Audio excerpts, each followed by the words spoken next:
So one thing we was talking about earlier, we was talking about the problems with the taxation between say different married couples and stuff like that. Um, let's go through a brief history. Okay, one, if you look back into history, women didn't have the right to vote. Okay, and as we know, we had slavery and things like that. When we progressed from different stages in our level of establishment of when we started out as a country, you have to look at several things. You have to look at it was predominantly all run by white people, and we have black slaves and Indian slaves, and we also have white slaves. Okay, so just so black people don't feel left out, there was white people that were slaves, because you understand the thing that happened is that before was the European slaves that come over here, and those were mainly predominantly white because it was predominantly criminals.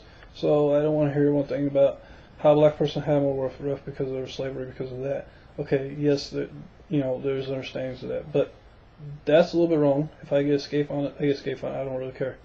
But understand this, that when the evolution of America and evolution of society happened, that privileges were given automatically to everybody, and things had to happen in a certain time and due process.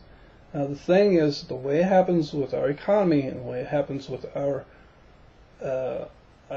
social economical society is that in a period of time in which things happen, a revolt usually needs to happen in order for things to happen, in order for things to get pushed through Congress or to get pushed through different places and things like that.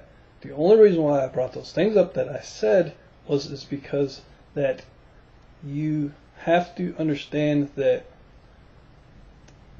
it takes a little bit of time for our government and for our society and for our culture to make changes at a more federal level than it does, and it does it also so state level, but it needs to take time to allow for change and allow for our political process to catch up to the things that are going on.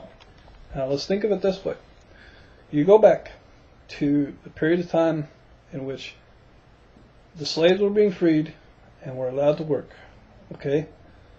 Let's say it this way. If there's only 25 million workers in the thing, if there's only 25 million workers in our society, in our culture, and we have a group of new workforce coming into work, and they're now allowed to work, basically, if you can and if you will create the jobs for the workforce, then they can create wages and they can create expansion.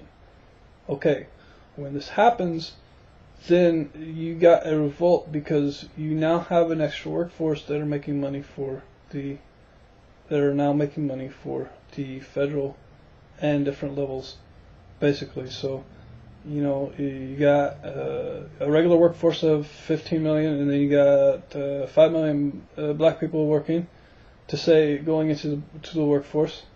Then you now got a 0.25% of people that are ability to make money and funding for. You get a 0.25% more funding for basically the federal, the more federal level, and for the state level. So therefore, the income raises for those people, and therefore you can also push more money back into jobs and stuff like that. So this pushes money into this, it pushes money back into society as well as it pulls money back out of society. So therefore, it can help our government grow and help our federal level grow at a different level.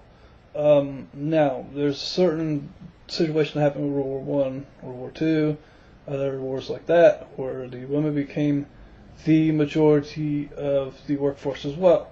So when I say the blacks, when I say black society, I also bring in women's society as well, and other societies, as well as workforces, because I bring those two things in, because predominantly that is what has helped and what's helped lead our culture into production of growth and things like that. Because when you have more people working, you can tax more. When you can tax more, you can have more income coming out. When you also got more people working, you got more people spending money because there's more money out there, because there's more money going into the double income homes, so therefore they have to spend money, so therefore we bloom. That's how the things work.